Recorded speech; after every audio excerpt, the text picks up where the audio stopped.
Did you know that when you get married, you have to live with your in-laws? So this is what most Pakistani mother-in-laws will say. So Assalamu alaikum wa rahmatullahi wa barakatuh. This is Muslim Marriage Unfiltered, where we speak about things most people avoid until it's too late. So today's episode, a wife's right to residence. Does the wife actually have an Islamic right to ask for separate accommodation? But if the husband says, oh, my parents come with me, and if she says, I want my own space, is she being too ungrateful? Is she being too demanding? Or is that just her Islamic right? So I'm your host, Ismail, and today we have with us our guest, Sheikh Muhammad Ali. Ustad, Assalamu alaikum wa rahmatullahi wa barakatuh. Wa alaikum assalam wa rahmatullahi wa barakatuh. How are you today? You okay? Alhamdulillah, I'm well. How are you? Alhamdulillah. I was thinking about something good to say to you, and then I just froze. I thought, I might tell me off for bigging you up too much as well. No, giving salam is good enough. MashaAllah. How have you been today? Okay. Alhamdulillah. Alhamdulillah. Jummah good? Yes, alhamdulillah. So, wife's right to residence. This topic's going to ruffle a few feathers, I think. Are you ready for it, yeah? So, a lot of people, when they get married, their parents already decide where they're going to live. So, Islamically and culture, I feel like just got completely mixed. But today I'm going to ask you a straight, nice question. Sheikh, from the Quran and the Hadith and the Sunnah, what is exactly meant by a wife's right to residence? Bismillahir Rahmanir Rahim. So, before I answer the question, what you need to look at is there's two things. One is Sharia. Sharia is Islamic law. Islamic law is derived from the Quran and Sunnah. Okay. These are the sources of guidance. We then have Sharia law. And then there's something called urf. Urf means culture, cultural norms, cultural practices. There's a principle Islamically that priority must be given to Sharia law, to Islamic law. And where there is room for urf, customs, cultural norms to exist in harmony with Islamic law, then it's all well and good. Okay. But when the cultural norms conflict with or contradict or undermine the Sharia law, Islamic law, then they will be done away with. So Sharia first, then 100% Sharia first, because Sharia is Quran and Sunnah, right? Now, the Quran and Sunnah cannot be accessed directly by people. Okay. This is why you have ulama. This is why Allah Almighty says in the Quran, فَاسْأَلُوا أَهْلَ الذِّكْرِ إِن كُنْتُمْ لَا تَعْلَمُونَ. That ask the people of remembrance, meaning the people of knowledge, if you do not know. The Prophet ﷺ said, Al-ulama'u warathatul anbiya. That the ulama, the scholars, are the inheritors of the prophets. What does that mean? That the job of teaching and preaching and clarifying the rulings is upon the scholars. Not everybody can access Quran and Sunnah directly. And this is a separate topic we can discuss in detail. So when it comes to marriage now, a man is seeking to get married, a woman is seeking to get married. In Pakistani culture, and the culture we're from, we can speak about Pakistani culture, we can talk about British culture. Other cultures we can't speak about because we don't know about them. I can't talk to you about the Somalian culture or the Indonesian culture or the Chinese culture. We don't know about them, so we shouldn't speak about them because we don't know what the norms are, how things are. That's for the scholars of their communities to discuss things from their point of view. Okay. But because we're from a Pakistani background, or we are British Pakistanis, we can discuss things from Pakistani background, from a British point of view. Now, the cultural norm is that parents expect their son to get married and for their son to remain living with them and for their daughter-in-law to move in with them. On the other side, the cultural norm is for people who marry their daughters off, for their daughters to leave the house and go and live with their husband and live in their husband's mother and father's house. Because it's the cultural norm on both sides. So you have parents and parents. They are the parents of the girl, they're the parents of the guy. These lot expect that we're going to send our daughter off and our daughter is going to go and live in her in-laws' house. And the in-laws, the guy's side, they expect that this lady's going to get married into their family and she's going to come and live with them. This is the cultural norm and the cultural expectation. Yeah. In some circumstances, it works.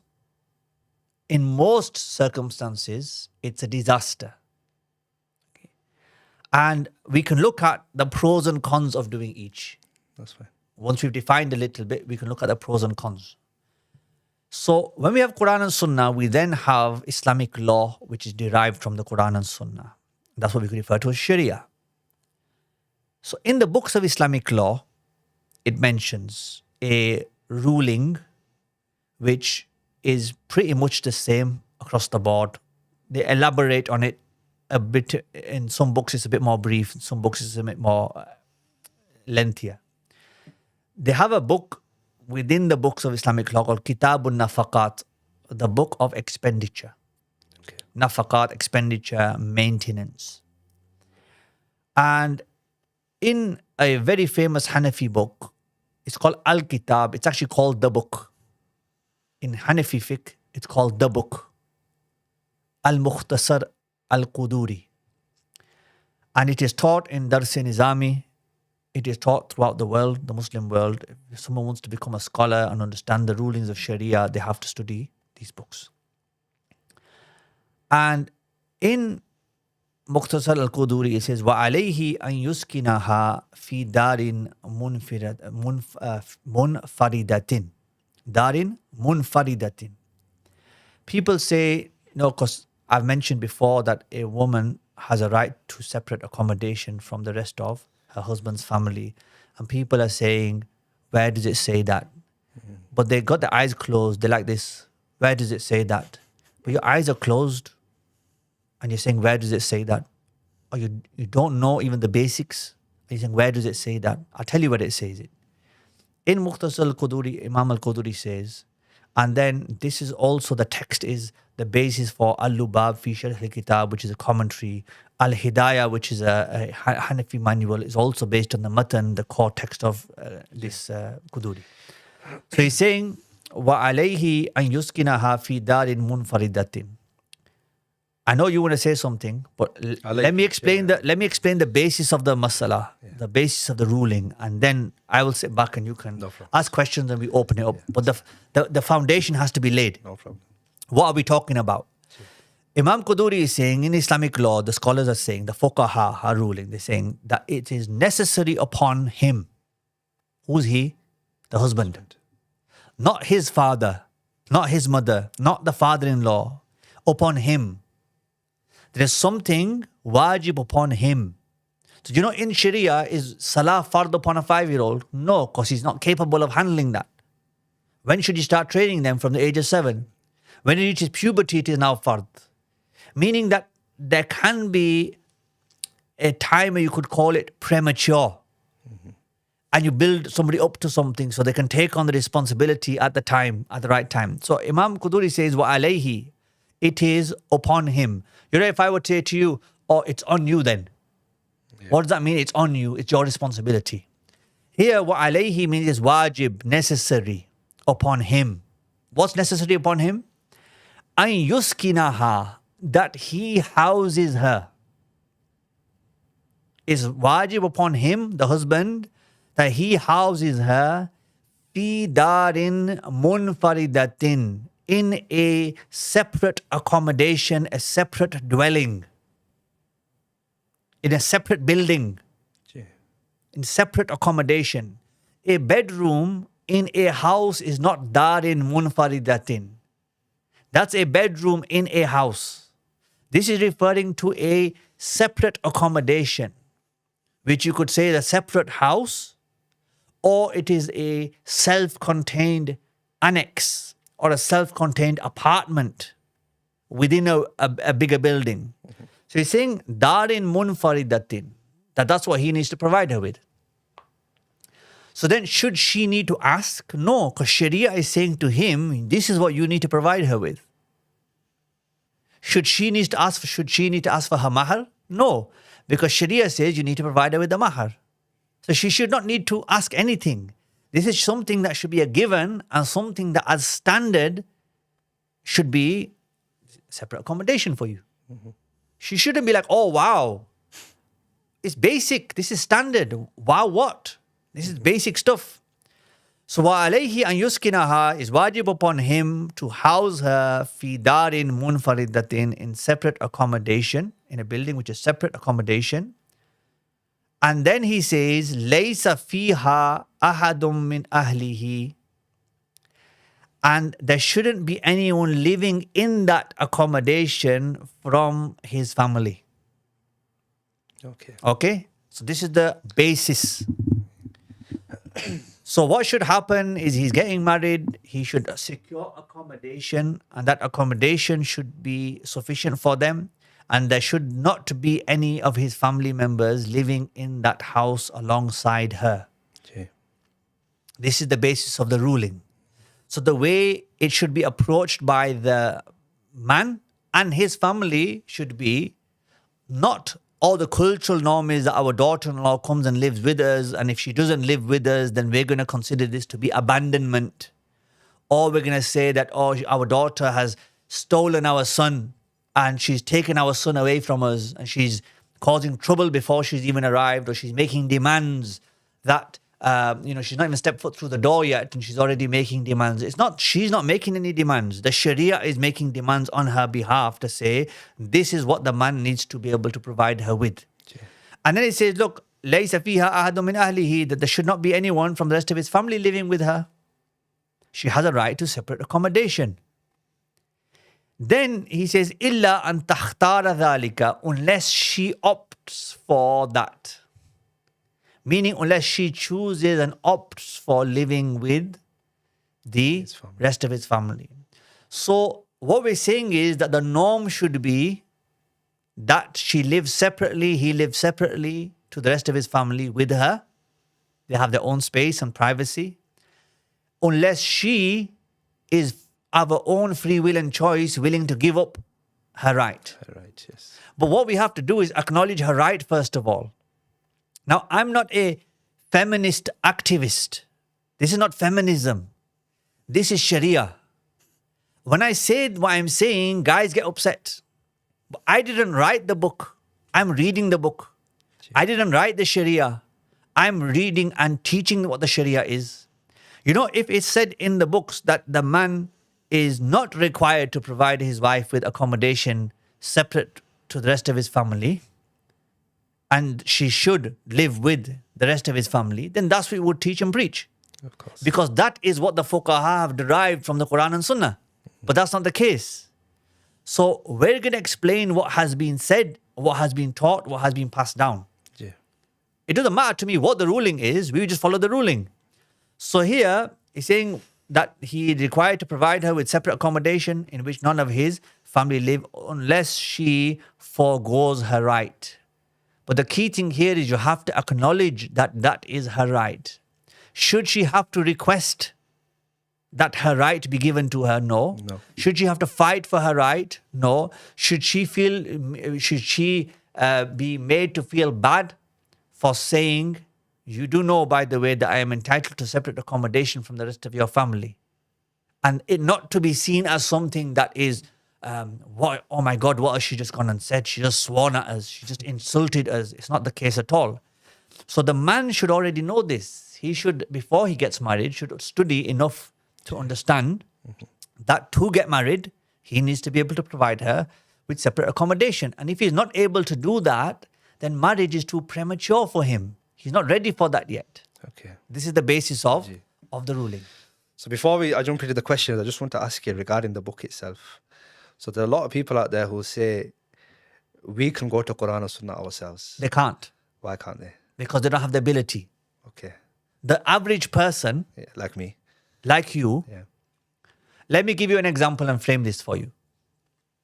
Somebody accepts Islam today and they say, I want to pray now. Yes? Do I need to pray? Yes. Yes, you need to pray. But how can you tell them that they need to pray? Why is it not that the Quran needs to tell them directly that they need to pray, or the Sunnah tells them they need to pray? Because they will be able to You can't say anything to them.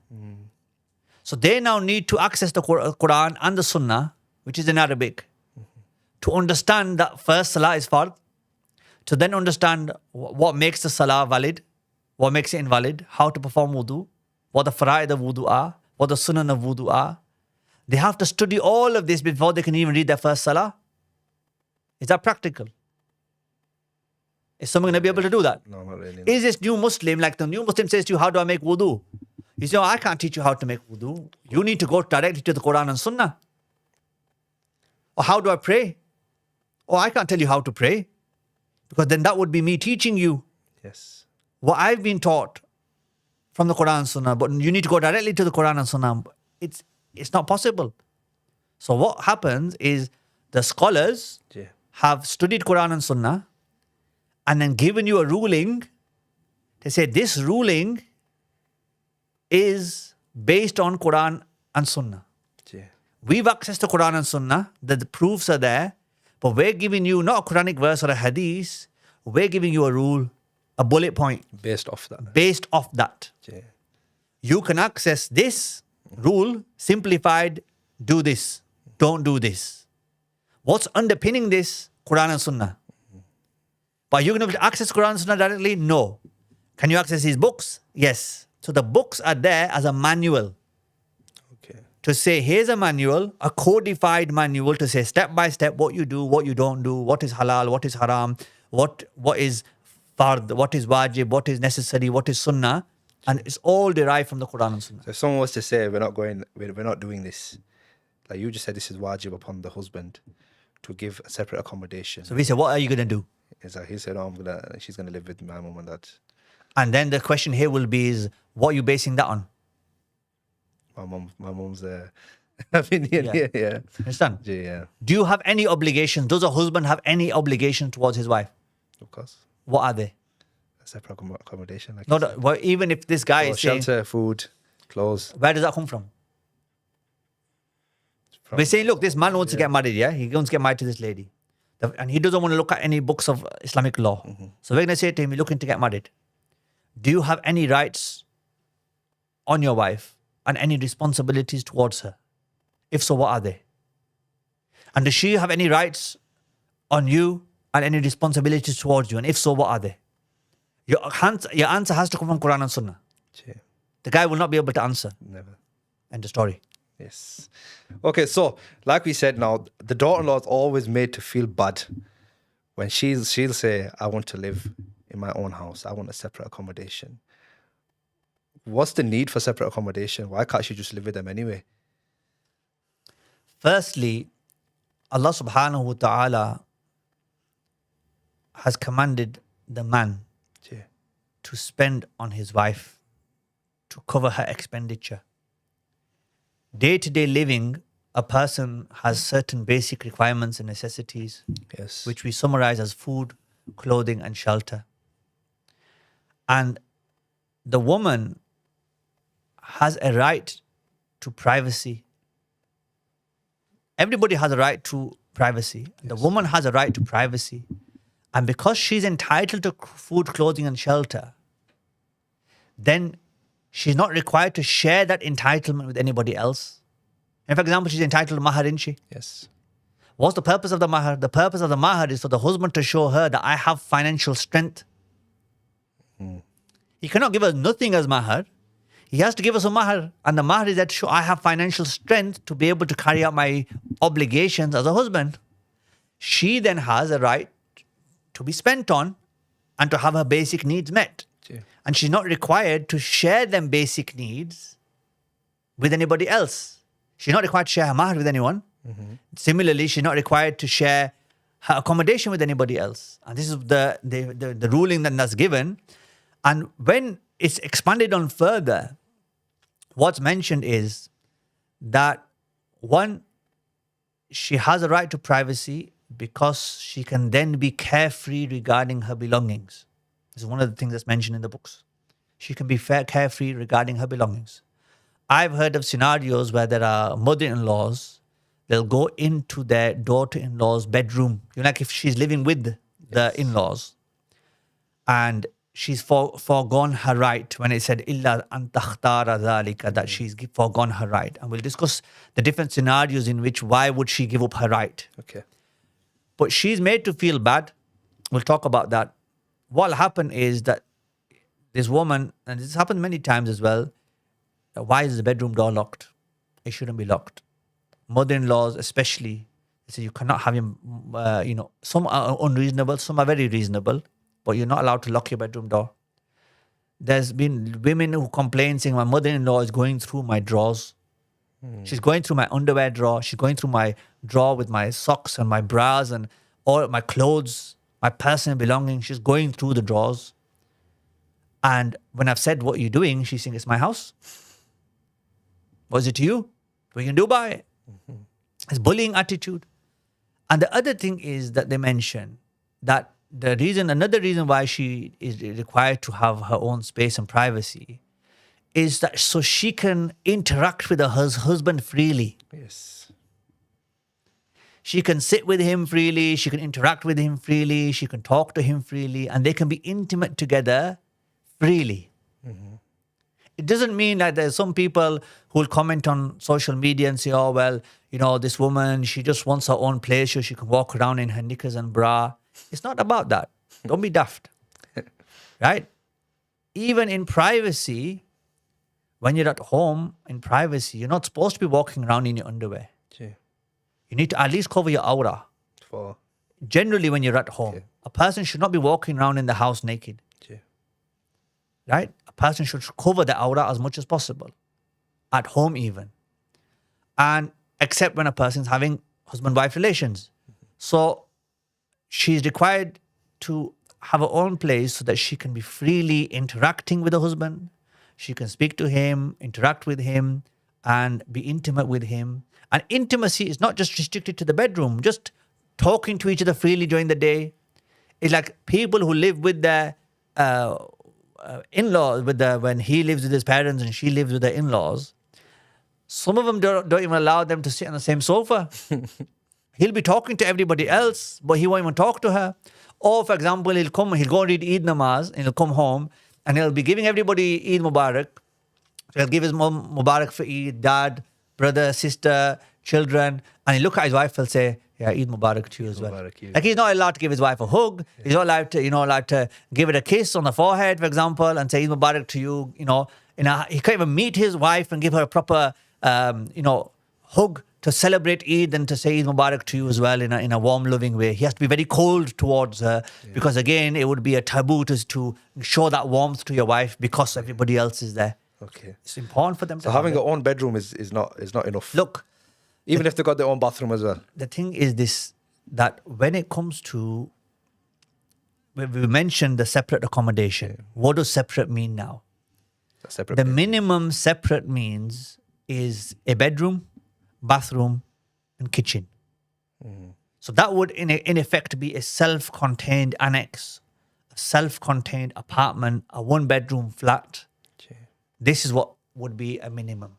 Okay. Because, let's say, for example, now, she has a bedroom and bathroom. But you don't just live in your bedroom and bathroom, do you? No. You need a kitchen Yes. to cook.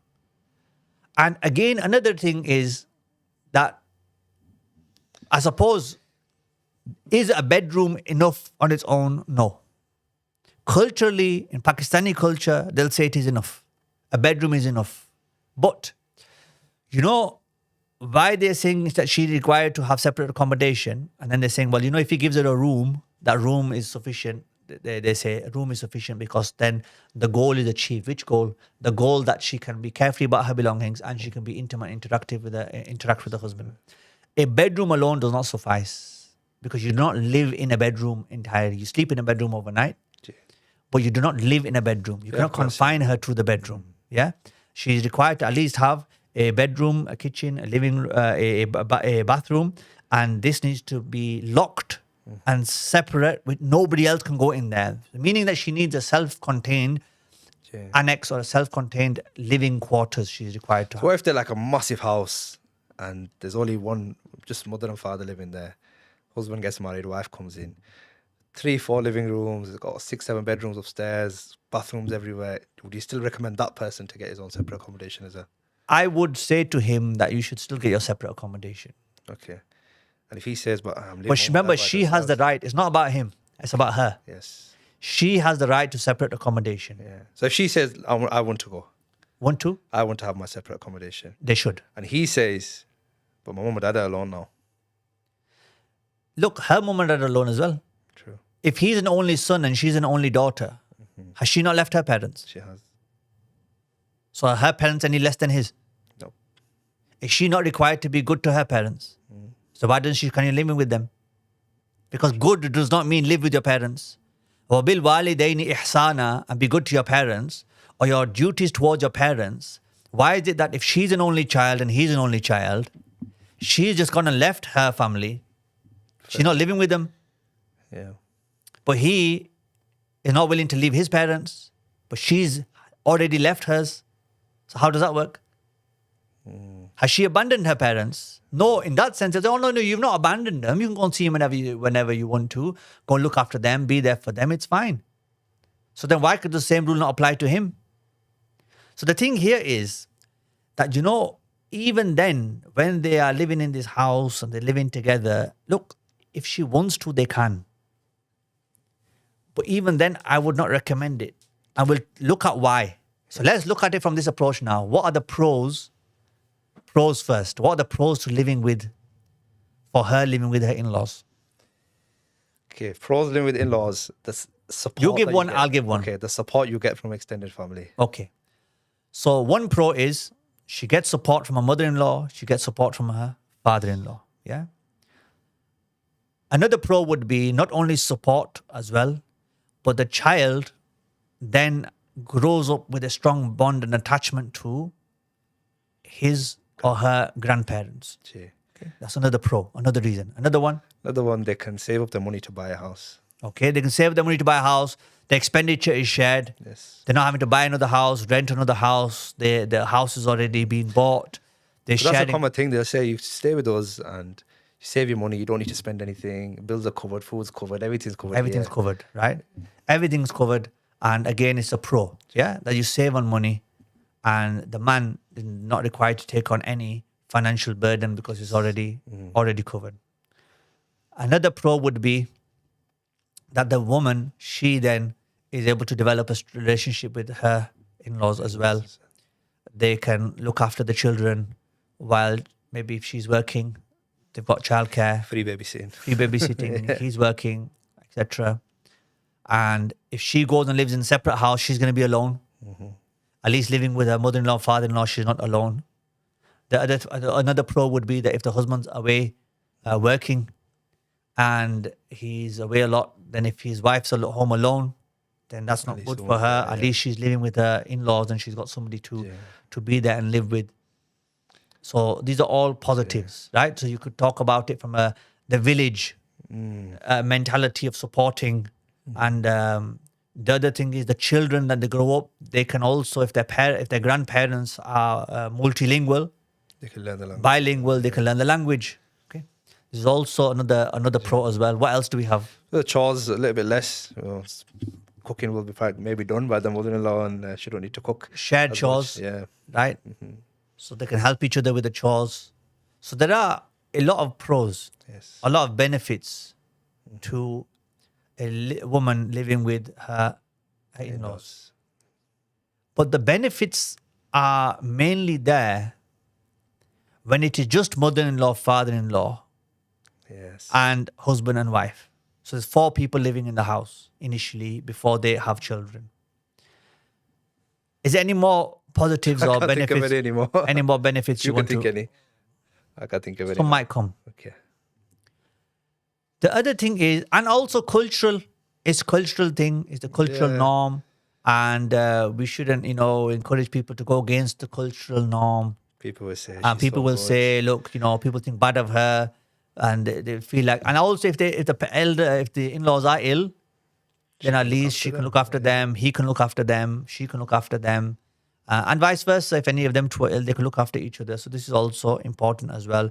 And as they get elder and more dependent, they can be there to help them and support them as well. Now, if you look at the other side, the downside Yes. to it. If there is a sister-in-law living in that house, so this is the fifth person now. So I like to keep things simple and then build from there. So now you have the mother-in-law, father-in-law, husband and wife. Yeah. But now that guy, he has a sister. Does that add to the positive of living with in-laws, or does it take away? Is this dynamic of a sister being there good or bad? What do you think? Overall, I'd say bad. What's the benefit? Again, it's just Another person in the house. extra help maybe with the children. If she wants to help. If she wants to help, Yeah. yes. Other than that, I don't see any. Yeah. But is she going to want to help mostly when you look at No. practically what happens? No. So having her there, a sister-in-law there, is going to be adding to the dynamics. And then you'll see how the mother-in-law, her mum, treats her and how she treats her daughter-in-law. Yeah. Now let's say we have a brother-in-law living there as well. So this guy who's got married, his brother and sister live in the house. Is that going to add positively to this living arrangement, or is it going to be negative? Now it's going all downhill. Okay. I think, yeah. One thing we have is the Prophet sallallahu alaihi wasallam has said in a hadith sharif, the meaning of which is avoid going where women are. Avoid going where women are. And then somebody asked, what about the in-laws? And the Prophet sallallahu alaihi wasallam said, the in-laws are like death. And the scholars have understood from this and explained this as being the brother-in-law, sister-in-law relationship. So again, if you're looking at what we're discussing here, you have a man and woman who are the in-laws, parents. Then you have a husband and wife, and he's living in this house, and the fifth person is the sister-in-law, and the sixth person is the brother-in-law. Let's look at this from the woman's perspective. Yeah. You know, the lady who's got married. Yeah. We're looking at it from her perspective. Why? Because she's the one giving up her right. Again, remember, she's compromising and giving up her right. What was her right? To live separately. But she's agreed, and what's mentioned here, illa an takhtar dhalika, she's chosen to live with her in-law. So let's look at everything from her lens and from her perspective. Okay. On one hand, it's just her and her husband living together. Yeah. She's like, okay, I'm just going to be me and my husband. The other side is, it's me, my husband, my mother-in-law, my father-in-law. What are all the benefits and the pros? Then she's like, okay, now it's me, my husband, my mother-in-law, my father-in-law, and my sister-in-law. Okay, what are the pros and cons? Because before she gives up her right, she needs to evaluate. Think about it properly, yeah. Then she's like, okay, now it's me, my husband, my mother-in-law, father-in-law, my brother-in-law, my sister-in-law. When she was living in the accommodation with her parents-in-law, sister-in-law, and her husband, the rules regarding dress, hijab, covering her aura was very relaxed. And now that she has a brother-in-law living in the same house, Now it's changed. now it's totally different. Now, should the parents kick their son out who's not married yet? No, they shouldn't. So what should he do? He should live separately. But again, the cultural norm will say, no, we live together. And now that woman is living with somebody in the same house who is a non-mahram. The Prophet ﷺ is saying, avoid him like you would avoid death. The man needs to avoid his sister-in-law like he would avoid death, and the woman needs to avoid her brother-in-law as if she were to avoid death. Why is this? This is because this is your closest non-mahram. The people like your husband, your father, your brother, they're your mahram. There's a hurma, there's a prohibition. You could never marry them. They're not strangers. They're your closest relatives. Then you have on the other extreme people who are total strangers. Then you have people who are family but still strangers. So what other people come into this category are cousins. Cousins, yes. Because your brother is your brother. Your neighbor is your neighbor. Your colleague at work or your fellow classmate in school or wherever, they totally see it's a clear distinction. Your brother is your brother. Your brother in Islam is non-mahram. But what you've got now here is your cousin brother is someone who's a non-mahram, meaning you could marry him in theory, but he's a close relative at the same time. Similar with brother-in-law, that the brother-in-law is a non-mahram, but at the same time he is close family. So now that woman is going to be required to observe hijab in the kitchen, in the living room, in the hallway, in the garden, everywhere. Because now she has to cover herself up in front of her brother-in-law. The common thing what parents will say is that this is your brother now. You have to treat this person like your brother. This is your sister now. I get that, but what does that mean? It doesn't relax the Islamic laws. No, does it? In fact, if you did encourage the Islamic laws to be relaxed, that would create fitna. The Prophet ﷺ is saying, avoid them. And you're saying, that's your brother now, that's your sister now. No, acknowledge that that's my brother-in-law, sister-in-law, but there needs to be a separation between them. Boundary, Boundaries, and living together does not allow for them boundaries to be maintained. And when you raise this issue, parents will say, oh, you shouldn't think bad about your brother-in-law.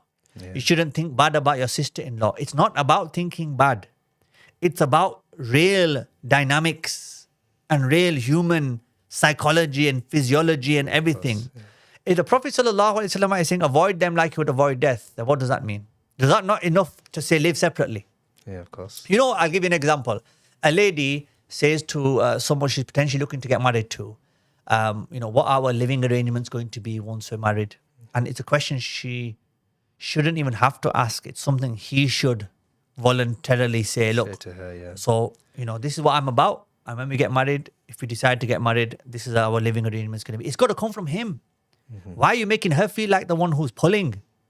She's not begging the issue. She shouldn't have to beg. She shouldn't even have to raise the issue. Yeah. He should, if he's got anything about him as a man, he should raise the issue. So he says, look, there's just me and my parents. Would you consider giving up your right? Illa an takhtara dhalika. At least acknowledge her right in the first place. Say to her that there's my mother, my father, and there's me. You marry me. It'll be just the four of us living together if you're willing to give up your right. Gee. If you're not willing to give up your right, then there's going to be one of two scenarios. Either I will get a separate place and we will live separately, or we will not get married to each other because I need someone who is willing to give up her right. Yes. It's like when you're going to buy something, you might be like, I'm not buying something at full price. I want to buy something at a discount. But if the vendor is not giving you it at a discount, then you got two options. You buy it at the full price or you go and look elsewhere. You cannot force the person to give up their right. So this woman now thinks, okay, I would be giving up my right. At least he's acknowledging my right. I'd be living with my mother-in-law, father-in-law, and I'd be just me and my husband. Okay, there's only four of us. Maybe I might consider giving up my right. But if she knows there's a brother-in-law living in the house, then again, she has to weigh that up and think, look, I have to now cover myself. Gee. Not only in the bedroom, like can take my hijab off in the bedroom. But warm weather, cooking, cleaning, doing stuff in the house, just relaxing. You're always going to have, face covered, face uncovered, hands uncovered, feet uncovered, everything else that has to be covered loosely.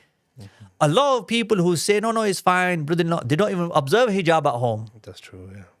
They don't observe hijab, which is why it's not an issue for them. But for a practicing Muslim woman, she has to observe hijab Gee. strictly now because she's living with her brother-in-law. So what you're saying is ultimately the right is down to the woman. So the man can never say to her, I'm not going to give you separate accommodation. The power lies with her. The Sharia gives her a right, Gee. and only she is in a position to waive her right Gee. and give that right up. So he can't say to her, no, it's not happening for you. You're not getting separate accommodation. If he says to her that I'm not going to give you separate accommodation, Red flag. she should then decide on whether that's someone she wants to get married to. Yes. You know, look, why I'm explaining the scenario I'm explaining to you. The key thing is you acknowledge her right. Then you acknowledge that she has the right to give it up if she wants to, which I wouldn't encourage her to give up her right. Okay. Because Sharia has given her a right for a reason. Yes. There's so many dynamics. But if he has a straight up conversation with her at the beginning saying, look, I acknowledge your right to accommodation. Would you consider waiving your right? And she says yes or no. She says yes, fine. She says no, then no. That will be a deal breaker Yeah. with regards to getting married or not. The other thing now is that one, that she's living with the brother-in-law. The other thing is if nobody's at home and it's just her and her brother-in-law, now they are both alone in privacy together. And when there are two, the third is shaitan. It's a brother-in-law, but he's a non-mahram. Modern ideas and modern ideology and this idea of just being free and free mixing, and it's like, oh, what's the big deal? So he's a brother-in-law. Oh, it's fine. It's a brother. You know, we're looking at Sharia. We're looking at Islamic law. We're looking at the beauty of the Quran and Sunnah, right? The Prophet ﷺ is our guide here, not modern ideas or modern ideology. She's alone now with her brother-in-law in the house.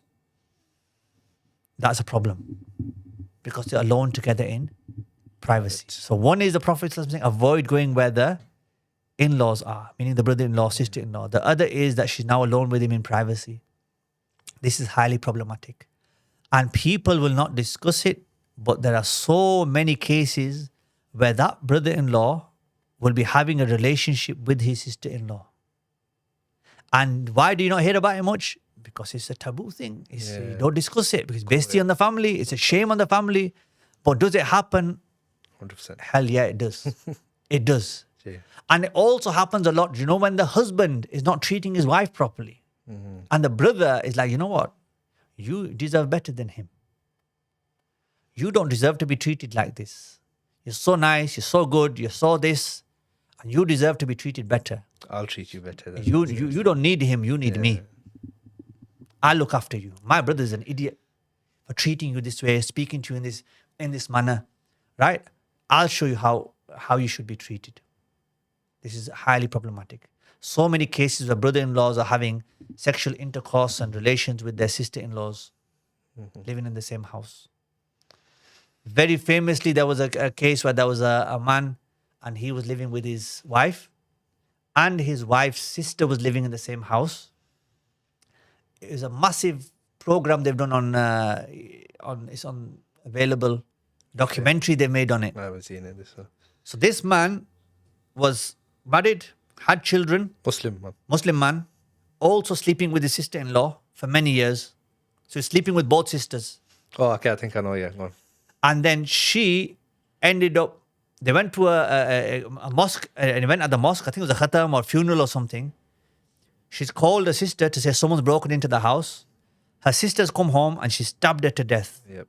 I think 70-something stab wounds or something. She stabbed her sister. Why is it that a man is allowed to marry two women, but them two women cannot be sisters? Because of jealousy. Because of jealousy. Because they're like, no, he's mine. Oh, no, I want him. So this is why the Sharia is saying now that avoid going where women are, and when there are two, the third is shaitan, referring to two non-mahrams together. So now, the other thing as well. So we have that element. The other issue is if this woman gives up her right and decides to live with her in-laws, I don't think we're going to be able to discuss everything today, but if she gives up her right and decides to live with her in-laws, that in our culture is known as the barakar, the big house. Yeah.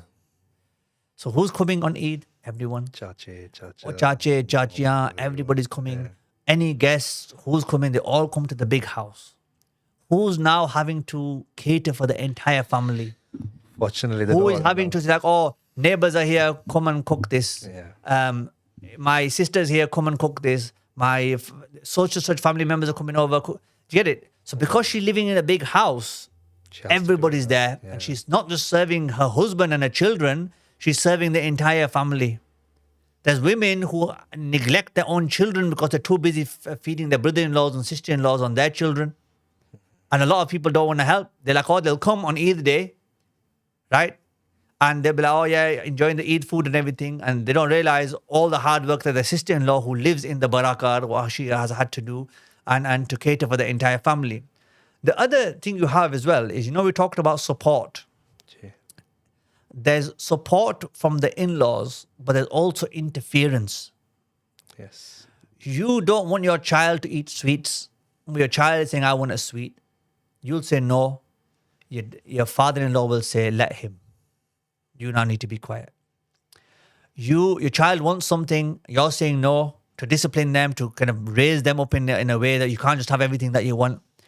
And the mother-in-law is saying, let him. What does he want? Oh, he wants the mobile phone. Oh, give it to him. Stop him from crying. So there's interference from the mother-in-law and father-in-law. They will not just say they're your children, you raise them how you want to raise them. Mm-hmm. They will interfere. So how many chiefs do you have in the house now? You have one child, 4 chiefs. The child's father is the chief, the mother is the chief, the grandfather is the chief, the grandmother is the chief. And who is the bottom? Who is the lowest chief?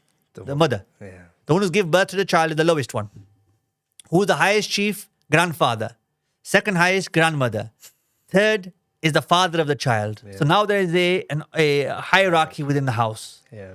And what the grandfather says goes, what the grandmother says goes, because the man is not allowed to be a man even in that situation. So what's he meant to do then? Because obviously you can't, he said you can't even say off to your parents. So if he's saying he doesn't want his son to eat a sweet and his mom and dad said, just give him it, it's fine.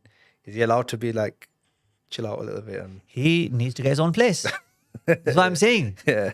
Because now you're either going to have to give in to what your parents are saying, which you don't agree with, or you have to challenge them and say, Dad, it's my son. Let me do what I need to do. Dad will be like, yeah, it's your son, but it's my bloody house. My house, my roof. It's my roof. What I say goes here. He's crying. I want him to stop crying. He's crying is annoying me.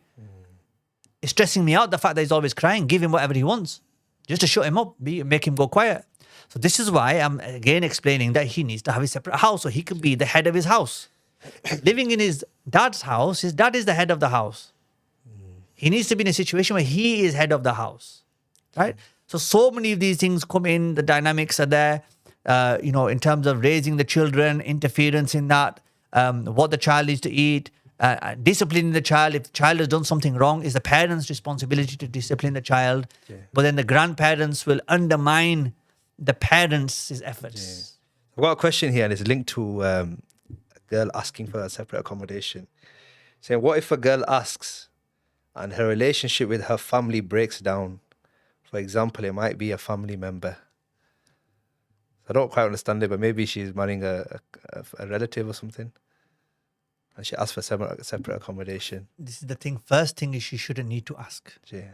Secondly, if the guy's side, the guy is not saying separate accommodation due to culture, it's her father's responsibility to say that what are the living arrangements for my daughter, if she decides to marry you. Yeah? Yeah.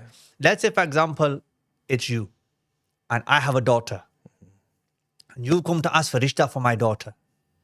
And now my daughter shouldn't have to ask you what's the living arrangements going to be. You have to mention that yourself. Yeah. But let's say you haven't said anything and you come to me and I'll say, look, son, you want to marry her? Okay. What's the living arrangements going to be? I have to make sure, what's the mahar going to be? What's the living arrangements going to be? Are you earning enough to be able to provide her with food, clothing and shelter? Yeah? I have to have this conversation with you as a father. I have to look out for her rights. Yeah, but the thing there is that you're clued on. Majority of men out there, fathers out there, have no clue. This is why we're in the mess we're in. Yeah. Because the men are not men. Yeah. They haven't got a clue. They're just drowning in the same cultural norms. So this is why we have the problems we have, because the man has to be educated. He has to understand. He has to understand Sharia. He has to, we're Muslims. We have to understand what Islam says, what the teachings of Islam are. So it's wrong for a woman to be put in a position where she's been made to ask for her right. Rather, it should be given to her without her even asking. Then the other thing is that, does that answer the question in terms of what you're saying there? it does, yeah. So the other issue you have is this. And this happens a lot, that the guy will say that we're going to live with, he will not acknowledge her right to separate accommodation. That's my next question, actually. And he'll say, look, live with my parents for a few years, Yeah. and then we'll get our own place. What's the situation with her? She now needs to again think, do I want to give up my right? Again, I don't think she should. But if she does give up her right and she does live with her in-laws, all them problems that we've just talked about, they're going to happen. Yes. They're going to happen. And then there's going to be arguments, fallouts. The man's going to be stuck between his mum and his wife. He'll want his wife to respect his mum to respect his wife. Women will be at loggerheads. He's stuck in the middle. And them 2 years are not going to be nice 2 years. There can be good situation. Mostly though, when that wife is living with her auntie or uncle. You know, when people who get married to their cousins. So again, we're looking at everything from the lens of the woman. The woman has married her uncle's son or her auntie's son. Now there's a chance, a good chance, that the in-laws, because there's a double rishta, it's a double relationship. It's not just a mother-in-law, father-in-law. This is mother-in-law, father-in-law, but also auntie and uncle. They will more than likely treat their daughter-in-law better. Because if they don't, that's not only going to damage their relationship, it will damage the relationship between them and their own siblings. Yes. Right? And they've seen this person grow up from a young age as a child, they've grown up with their niece, their nephew, they're going to treat them more like a son and daughter. So in a scenario where you have, look, there are people who live with their in-laws, but a lot of the time when it's good, it's because they're living with aunties and uncles. Yes. So what if she comes in, she agrees, okay, 2 years we'll live with your parents. So she's waived her right or she's given up her right. After 3 months, she's like, I can't do this. There's too many arguments, too many kickoffs. Can she then say, okay, I want a separate accommodation, I want to go? What she should have done is not given up her right in the first place. But she did. Yeah. She didn't take my advice. Right? My advice was live separately from day one. And your husband said to you, yeah, but 2 years live with my parents. Why? Because he's trying to put off that conversation. Yeah. He's trying to please his family, his mom and dad, without acknowledging what harm this is going to cause his wife. And his parents are going to be harmed by this as well. But let's say 3 months in, a lot of time this happens. Yeah. 3 months in. 3 to 6, definitely. So she then says to her husband that, you know, I want separate accommodation. I want my right reinstated. He'll say, look, I told you 2 years. Yeah, you agreed 2 years. You agreed 2 years. I told you 2 years. I can't do nothing about this now. And then she says, yeah, but I didn't know it was going to be like this. But again, she didn't listen to me, did she? Because I told her it was going to be like that. But she didn't listen.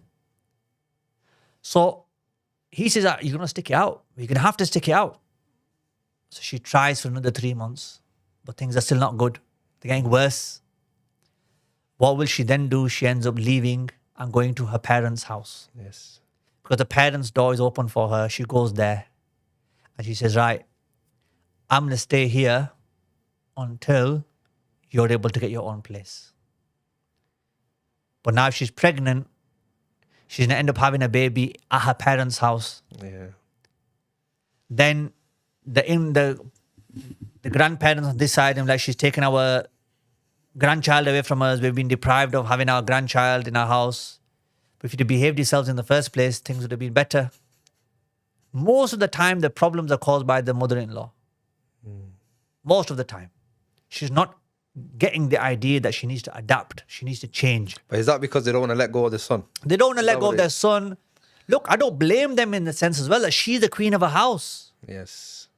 It's her kitchen. It's her house. It's her rules. Which is why this lady needs to have a separate house, which she's the queen of. You can't have two queens in the same place.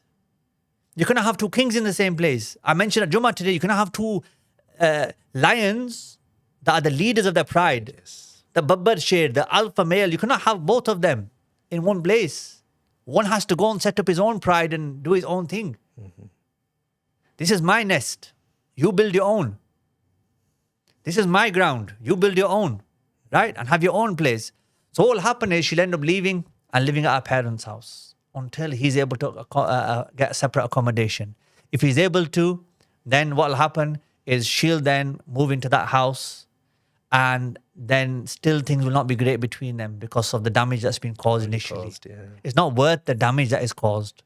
Or he'll say, look, I can't afford accommodation and you've left and you've taken my son away from me and you've taken my son away respectfully. Dad, this is wrong. This is not acceptable. A man needs to be man enough to be able to, Allah Almighty says, speak justly and stand up for justice, even if it's against yourself.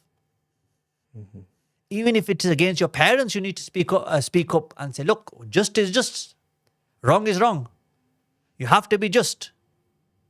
So this is the situation. So again, going back to your question, if they've agreed 2 years, she's not going to be able to hack to. Or let's say she manages to get through 2 years, she's going to be damaged emotionally, mentally.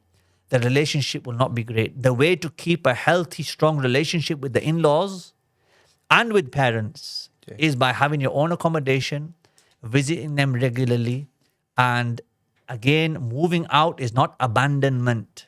What's this whole deal with abandonment? Why is this such a big thing? Because culturally, the understanding is if you do not live with your in-laws, you have abandoned them.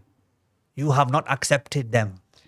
As in the daughter-in-laws about. Let's look at it from the lens of the daughter-in-law. Yeah. We're saying this lady is expected to live with her in-laws, and if she doesn't, it will be seen as that she has not accepted them, and she has convinced her husband, their son, to abandon them, reject them. But Sharia is not saying that by moving out into Darin munfaridatin laysa fiha ahadun min ahlihi. The Sharia is saying put her in a house where the other family members are not there. Because of these issues and dynamics and problems and arguments and fallouts that take place. And the man is stuck like, what the hell do I do? I got mom on one side, wife on the other. She's doing my head on this side. She's doing my head on the other side. I'm just stuck in the middle. Should I just go commit suicide or something and get this over with? What have I done? The mistake you made, my brother, was you lived in your parents' house with your wife when Sharia said you needed to get a place from day one. And that relationship will never be the same. Yeah, after that. The damage is done. Yeah. The swears have left the mouth. The aggressiveness has been shown. The disrespect has been shown. Woman will say, listen, my own mom doesn't talk to me like that. I'm not putting up with your mom talking to me in this way. Yeah. Then that aggressiveness, that defensiveness will come. The husband's not standing up for her. She has to stand up for herself. Yeah, of course. Her own parents won't stand up for her. They'll say, look, just stick it out. Or, your mother-in-law, your father-in-law, just do whatever they're saying. Just take it, right? Be patient, have sabr. A person has their own dignity at the end of the day, their own mental health and well-being as well. And look, there are so many, I've mentioned this before as well, that find me people who've said, I lived separately from my in-laws and I became damaged. Yeah. And find me people who said, I lived with my in-laws and I became damaged, right? So it goes back to the point we were mentioning about, you said something, what were we talking about before I went on to this? The 2 years. The 2 years thing. That either he will be able to find some accommodation after the 2 years, but now look what's happened. He got married. Yeah. He lived with his wife in his parents' house for 3 months, issues. Told her to stick it out, issues. Now 1.5 years, she's been living at her parents' house. Now they've got their own house. Yeah. The daughter-in-law will always be, it comes down to this.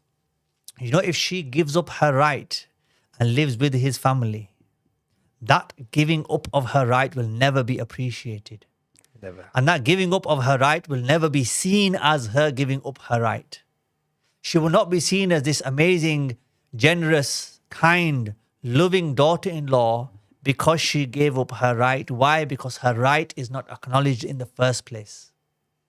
What has to happen is our community needs to acknowledge her right in the first place. And then if she gives up her right, they should be saying to her, no, don't give up your right.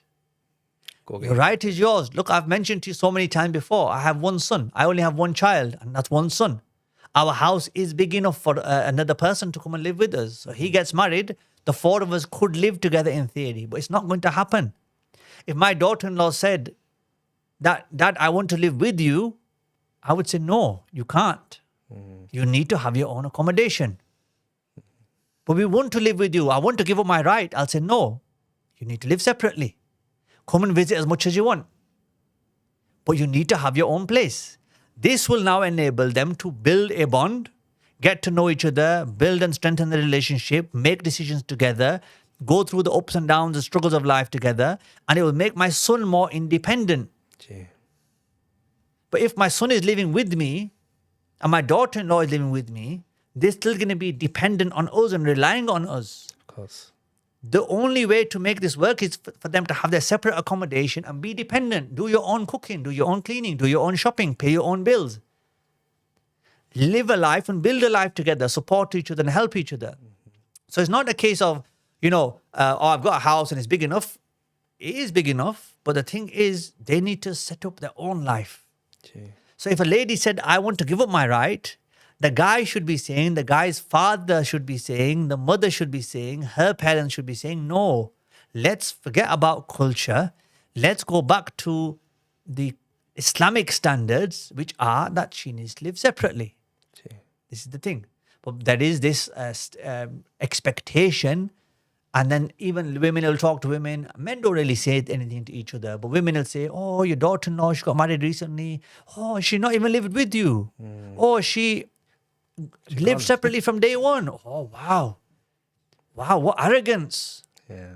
What, stuck-upness. She must be very stuck-up. She must be very arrogant. She must be very controlling. She must be very tez, very quick. She must be very chalak. That she has taken your son away from day one and gone from day one. It's not like that at all.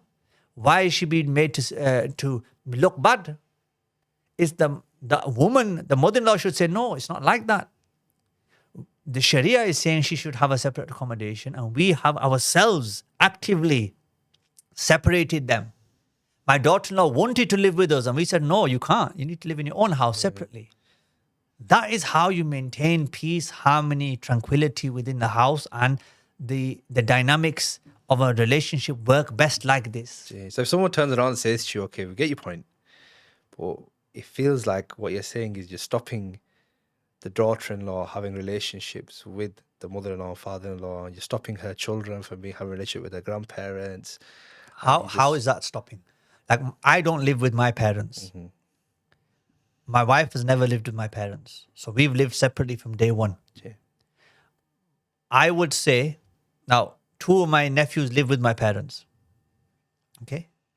And my son has the best relationship with his grandma and granddad than any of my other 11 nephews and nieces.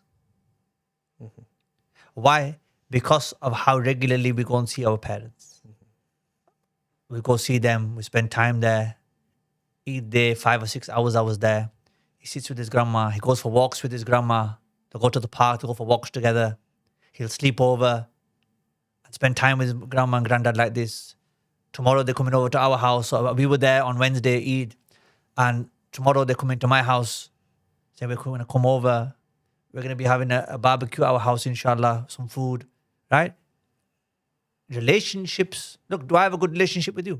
Yes. Do we live together? No. No. Do we need to live together to have a good Oh, relationship? please, no. You get it? If me and you live together, would we have the relationship we have now? No, because you need your own space. So living separately, look, let me give you another scenario. There's 5 sons. My mom and dad have 5 sons. If your argument is to have any weight that, about living with having my children and, spending time with their grandma and granddad and my wife to have time with her mother-in-law, father-in-law, etc. Should all 5 of us brothers live with? Technically, yeah. They should. All 5 brothers At the same time. should. Yeah, because if anyone has to move out, you're depriving them and their children of living with their grandparents. Yeah. I hope it's a big house then. Do you get it? 5 men with their 5 wives, with their 15 children between them, and grandma. It doesn't work like that.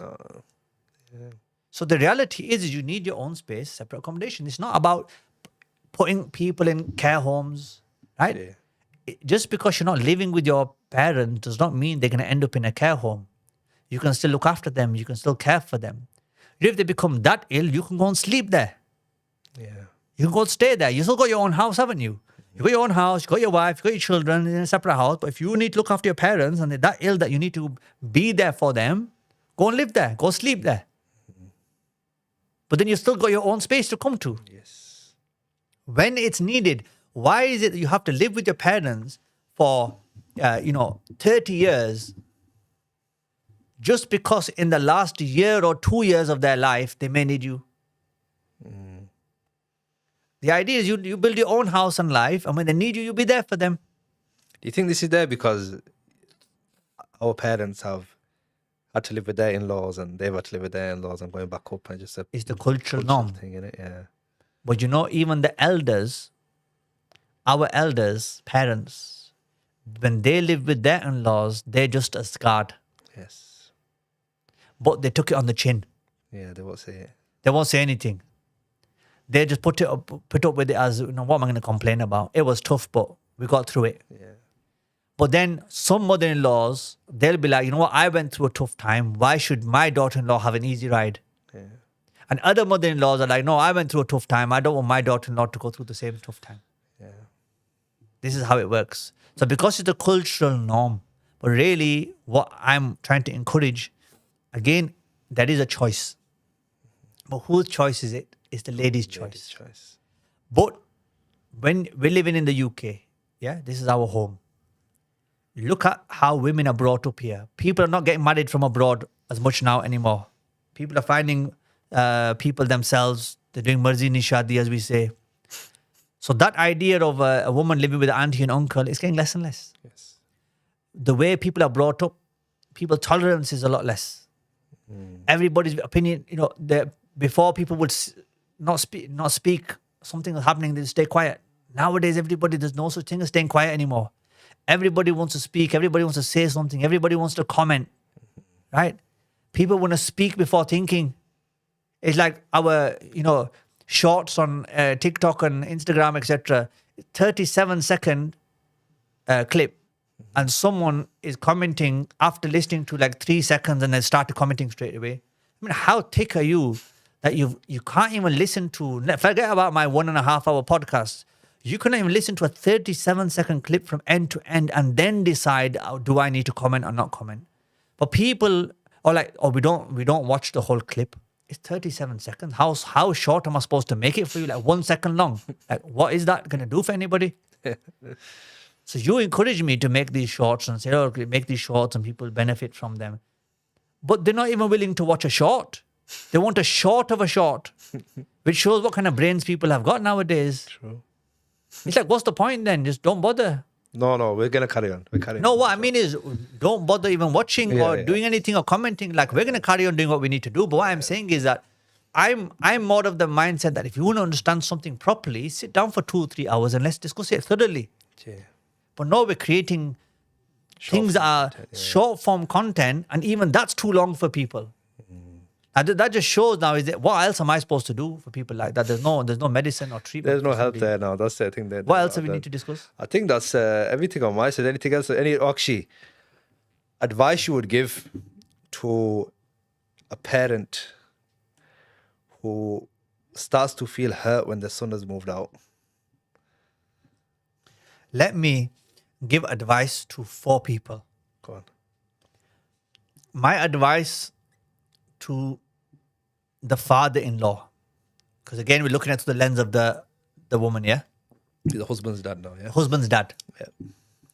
Is when you are discussing living arrangements and the rishta, Your job is to ensure that your son is able to secure separate accommodation before your son gets married. And you need to encourage, support, and facilitate that. And that has to be in place. You need to train and teach your child and say, Putra, this is what Sharia is saying. You now need to be prepared for this. Yeah. And if you're not prepared, we're not going to ask for the rishta. So this is before they even go to ask the rishta. He needs to make sure this is He done. needs to make sure. Yeah. Look, he needs to make sure he's got a job. He needs to make sure he's got an income. He needs to make sure he can afford a separate accommodation. He needs to make sure his character is good. He's reading his salah. He's obedient to Allah. He's ready emotionally, intelligence-wise, decision-making-wise. He's responsible with money. That's my advice to the father-in-law. My advice to the mother-in-law is support your husband in this endeavor. Curb and put to the side the cultural expectations. You'll have an easier life. Your children will have an easier life. Don't listen to what the ladies say in the street and what Sugra and Kubra say, because nobody is in a position to say anything to anyone these days. Those who say, oh no, you should do this and you should do that. You go and take care of your own house first of all. You take care of your own business. Oh, your daughter-in-law's ended up divorced.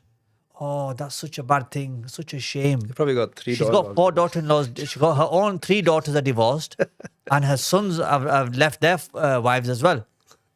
So nobody, but people don't even realize, like, go and take stock of your own house. See. No one's in a position to say anything to anyone these days. So my advice to the mother-in-law is support your husband, encourage your son to get the separate accommodation. Even if your daughter-in-law wants to live with you, say no. Okay. Then my advice to the husband is that you need to be prepared financially. And yeah, if you cannot afford separate accommodation, if you're that poor, then you're not ready for marriage. End of story. What are you bringing to the marriage? And the marriage is not there just for halal sex. This is very important, that the woman is leaving her parents' home, and the Prophet ﷺ again has said that if you're able to marry, then marry. If you can afford to marry, then marry. And if you can't afford to marry, then fast to control your sexual desires. He's not saying if you can afford to marry, then marry. And if you can't afford to marry, get married anyway, because then you can have halal sex instead of haram sex. So work, earn, set yourself up, build yourself up, be a man, and get yourself ready so that, it comes to marriage, you're able to fulfill your duties towards your wife. And you be the one who says, we're going to live separately. This is my decision. And when you're speaking to your parents, if your parents are not on board, you need to speak to your parents and say, Mom, Dad, I've decided that I'm going to live separately from day one. Not my wife-to-be is demanding this. No, you need to put it forward as something that you're wanting. I'm saying I want to live separately. This is my decision. I'm a man. I can make these decisions. Not putting it on your wife. Even simple things like, if you ordered a takeaway, Uber Eats, and you had some food with your family, your wife and your kids, and you're speaking to your mom, and your mom says, oh, how you doing? I'm okay, Mom. Yeah, what did you eat this evening? The reason why she says, what did you eat this evening? She wants to know whether your wife has cooked or not, Yes. or whether her son is being looked after or not, or whether he's being neglected. And you say, oh, we had a takeaway. She said, let's get a takeaway today. I don't fancy cooking. She'll say, wow, look at this. But when you were living with me, I used to make you fresh food every day, and you've chosen such a useless wife that she's saying, get a takeaway. I don't fancy cooking today. And your mom has been cooking every day of her life. So you don't say to your mom that my wife said, let's get a takeaway. What you say is, I said, let's get a takeaway today. You can't lie. But if your wife said to you, let's get a takeaway, you say, yeah, you know what, we will. That's my decision. We're going to. And then when your mom says, what did you cook today? Or, what did you cook? Say, no, we didn't cook today. We got a takeaway today. And it was my decision. If you say to your mom, it was your decision, your mom will say, yeah, it's okay now and then. It's all right. It's good, isn't it? You have a takeaway every so often. Yeah. You can't be cooking all the time. But if you say that it was your wife's idea, she will kill it off. Yes. But if you say it was your idea, same thing has happened. But if it's your idea, she'll be okay with it. Similar when you're going on holiday. If you say to your mom, I've decided I'm taking my wife, we're going on holiday to Morocco. Yeah. She say, oh, that's good, Putter, it's nice. It's change of weather, change of scenery. Person come back a bit fresh. It's good for your mind. Go for a nice break. Have a nice holiday. But if you say that, oh, mom, my wife was saying, take me to Morocco on holiday, that's it. She's a gold digger. Yes. She's, taking advantage of you. She's, manipulated you, and she wants you to take her all on these luxury cruises and holidays and things. So the same scenario will be seen as a different light depending on who pitched the idea. If you say the idea came from the wife, the takeaway, I've decided that this is what we're going to be doing. It's my decision. She's just gone along with my decision. You need to do that. So what's my advice to him is you make the decision and you tell your parents, this is what I'm doing. My advice to the lady is, look, you're right. If a lady said, for example, we have a lot of students who come to their marriage age, etc. I would say that do not live with your in-laws. Full stop. If the guy is not able to provide you with accommodation separate to the rest of his family, say thank you, but no thank you. You go find somebody else who's willing to live with your parents. It's not that I don't like your parents. It's not like I hate them or I want you to take you away from them. I am just going with my basic rights. And I know that if I stick with my rights, that'll be good for me, you, and your parents, everybody. And if I forgo my rights, it's going to be harmful for everybody. So she should not marry somebody like this. Okay, she has a right to give up her rights. Yeah. But that will only be damaging for her and everybody else involved. Except certain exceptional situations and circumstances, which are becoming more and more rare. Alhamdulillah. There's actually one more question I was just thinking about it now. I was going to ask you after the podcast, but I thought I'll just ask you now. I was watching there's a few videos on social media, and they'll claim that the boy or the mother is so attached to the boy. And if he gets married, he goes, abandonment, that's it. He's left me, I can't do nothing. And the reason for this is that because during her marriage with her husband, she never got love, she never was treated nice. So whenever the son now does something nice with the wife or getting a house, going out, you need to do it with me as well. So she's like, okay, you've taken her for a meal, take me for a meal now. Or you're going to take her, or you haven't asked me yet, so you haven't told me you're going out. Why are you going out? But is that a valid point to make? So have that got legs that people can actually say that and be like, you know what, that's true? Look, every relationship is different. And every relationship has its place. Yeah. And the issue, I've come across many people, many scenarios. There was a couple, for example, and this lady was like that. She was very attached to her son, very controlling. And it was either a table for three or a table for none. Yeah. That either if you're going to take your wife out for a meal, then what about me? I have to come as well. But again, that's due to some psychological issues, so maybe some trauma that she's had, this possessiveness, etc. But the mother should realize that, look, my son needs to have time with his wife. And the son needs to realize, look, I have to have time with my mum as well. So every relationship is different. So take your wife out for a meal. Take your mum out for a meal. It's fine. Not together. Together if they want to together. Yeah. But every meal shouldn't be together. You shouldn't be taking your wife and mum out for a meal together. All the time, yeah. No, once you go with you and your wife. Then another time you go with you and your mum. Another time you go with you, your wife and your mum. No problem. Right? But there are, and there was like, you buy your wife a present and then she's expecting, oh, where's my present? Or you bought your flowers for your wife, where are my flowers? And it's like, he's having to do double like you would for two wives. Yeah? And parents need to be more reasonable with regards to this and realize that the damage that they are causing. Yeah. Jazakallah. So many mothers are going honeymoons as well with it. It's mad, isn't it? But, with regards to the topic, we made it clear. Yes. And if there's anybody out there who doesn't agree with what I'm saying and they're disagreeing based on ignorance, I can't help you. And I don't want to talk to you. If you're disagreeing with what I'm saying based on knowledge, and you and me have a shared knowledge base, get in touch with me. I'll welcome you onto the podcast and we can have a live discussion regarding this. Inshallah. So you can disagree with me, but it has to be based on knowledge. Bring a Quranic verse, bring a hadith, bring something from the books of Islamic law. Say, I don't agree with you because of X, Y, Z, and let's have a healthy discussion which will benefit the audience. But if you're disagreeing with me based on ignorance, you're just saying, oh, I don't agree. Or where does it say that? Or no, that's not the case. This guy just, someone's giving him a microphone and a camera, and you're being stupid. And I haven't got time for people like that. And there's loads of people like that, yeah? And you got to take the good with the bad. So, we mentioned before, no one's giving me the microphone. I bought it myself. Right? Oh, yes. So, it is what it is. But may Allah accept what we've said. Ameen. All we're trying to do is follow the Sharia in order to create peace and harmony in our own minds and hearts, in our own houses, in our communities. Ji. When you neglect Sharia and abandon the Sharia and start giving up your rights, this then leads to more and more problems. Ji.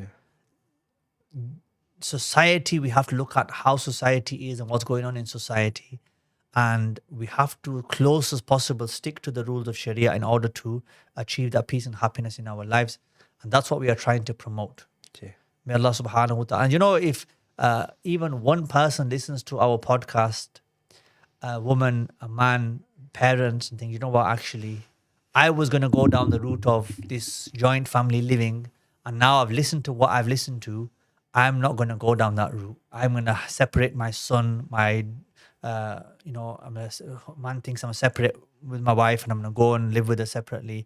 And if they do that, and that means they have a good, healthy relationship, even that once, if that happens once, that's a win. Ji. And it's worth all the time and effort.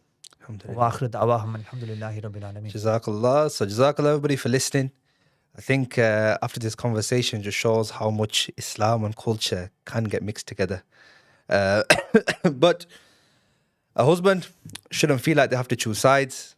While a wife should never feel guilty for asking for privacy.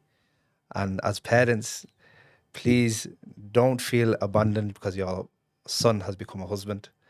So if you have benefited from this video, please share, send it to your family, your friends, comment, like, subscribe, share, get it out there, get this podcast out there, and inshallah we'll see you next week on Muslim Marriage Unfiltered. Jazakallah khair. Assalamu alaikum wa rahmatullahi wa barakatuh.